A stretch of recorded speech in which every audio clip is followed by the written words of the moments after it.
British MPs have urged Scotland Yard to reinvestigate sex abuse allegations against Andrew Mountbatten-Windsor involving his accuser, Virginia Giuffre, who took her own life this year.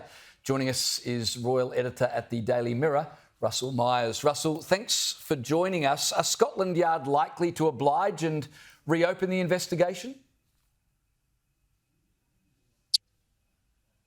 Well, I think there's a lot of pressure on Scotland Yard, certainly, because they've looked at this case at least a couple of times. They've decided that there was no case to answer for the former Prince Andrew. And now we have members of Parliament in the UK getting involved. Not only are they looking at royal finances, they're also heaping pressure on Scotland Yard to start looking into the relationship that Andrew had with Jeffrey Epstein, and whether that was his Epstein trafficking young women around the world, were crimes committed in London and elsewhere in the UK, or we're looking at this case of Andrew passing Virginia Giuffre's social security number and her date of birth and any other personal information onto his private bodyguard that was paid for by the taxpayer. So a lot of questions to be answered.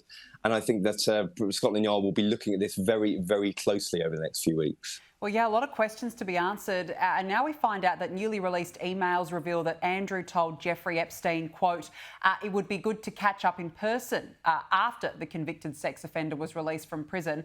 Look, I've got to say, it just gets worse and worse, Russell, and it comes as Andrew faces pressure to come clean and speak to a congressional committee investigating Epstein as well. Well, it does, because, Andrew has absolutely been shielded from most of this pressure from the US Congress. How many investigations have we heard of in the United States, whether it's from the FBI or different jurisdictions throughout the country, looking at Epstein's crimes? I think there is not only the pressure from the authorities, there's a certain sense of political pressure now. We've got the Democrats talking about it. We've got MPs in Britain talking about it as well. And you think the pressure came from, obviously, the royal family and the king taking this decision to strip away his titles, all his honours. And that, of course, for Andrew, certainly was the biggest fall from grace that he could have suffered. But I think if the pressure is happening from both sides of the Atlantic now for him to talk to the authorities, then perhaps he might find himself in a position where he has no choice but to speak to FBI investigators, because certainly that this case is not going away anytime soon. Well, you talk about falling from grace, so we should talk about Sarah Ferguson. She's going to have to find her own home after she and Andrew were told to leave the Royal Lodge. Where does she sit in all of this, and what's her future look like? Well, you look at what has actually happened here, and I think that the level of public revulsion over the last few days and weeks has reached fever pitch, because certainly that Andrew thought that he was completely shielded from that. He thought that the king would protect him. And of course, I think whilst the king and the queen have of course said that their sympathies lie with the victims and survivors of sexual abuse, that this was the king's brother, and he felt there was a duty of care towards him. He felt as though he needed to protect him. But then reports of Fergie certainly asking for somewhere else to live after she was stripped of her Duchess of York title. The public were not certainly happy with that. There was certainly calls for her to stand on her own 2 feet. Why on earth was she still living in a royal residence, even though she's been divorced from Andrew for 30-odd years? So, Fergie has a very successful career on the back of her publishing life.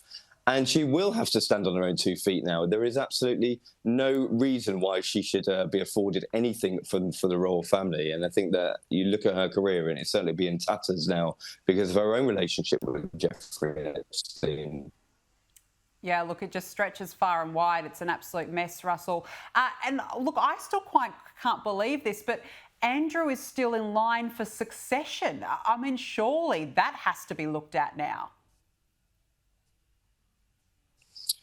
Well, it keeps on coming, doesn't it? First of all, we had Andrew stepping away from his Duke of York title. The announcement that he was going to relinquish all these titles didn't go far enough at all. That led to the king being heckled in public. And that really was the line that had been crossed, I think. Certainly people at the palace were very shaken at that. They thought that if this was to continue, where was the limit? You know, we have Remembrance Sunday coming up. Could there be a situation where the king was going to be heckled at Sandringham alongside other members of the royal family? It wasn't enough that the action that he'd been taking, saying that Andrew couldn't come to spend Christmas with the rest of the royal family. It wasn't enough that stripping him of his Duke of York title. People wanted action.